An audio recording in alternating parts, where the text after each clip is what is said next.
When the company first came to India to ask us if we'd like to work for the telephone customer service department for $1 a day, we said, of course, we'll do it for $1 a day if we can have a little fun with the Americans when they call in. Let's progress to the first chapter of the telephone customer service training manual, dealing with the American customer. When an American is calling in, they're already wondering, am I going to get an American on the line or am I going to get an Indian on the line? So right away, they're saying to themselves, oh my God, I've got an Indian on the line. And from that point on, it really doesn't matter what you say to them. They're going to be upset because number one, they got an Indian on the line. And number two, they got an Indian on the line. A great technique to get under their skin is when you ask your first question, make sure you slur your words just enough to where they can't understand you. For instance, if they're calling about their router not working, the first thing you're supposed to ask them is, may I have the serial number of the router, please? But if you want to have a little fun with them, hey, we're making $1 a day here, yeah? Instead of saying, may I have the serial number of the router, please? Slightly slur your words like this.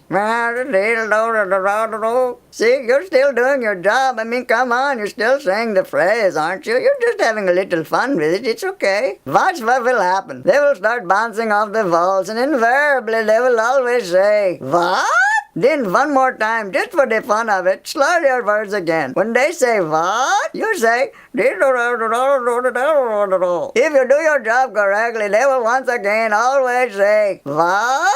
Actually, it's in our contract that on the third time we must say the phrase correctly because we actually had an American bounce off a wall and out a window from the third floor of his home, all because of a router not working. So anyway, after you say the phrase correctly, they will always say something like, if you would have said that in the first place, I would have told you the serial number of the router, blah blah blah blah blah blah blah blah blah blah blah blah blah blah blah blah. Well, that just about wraps up this chapter. Bye-bye.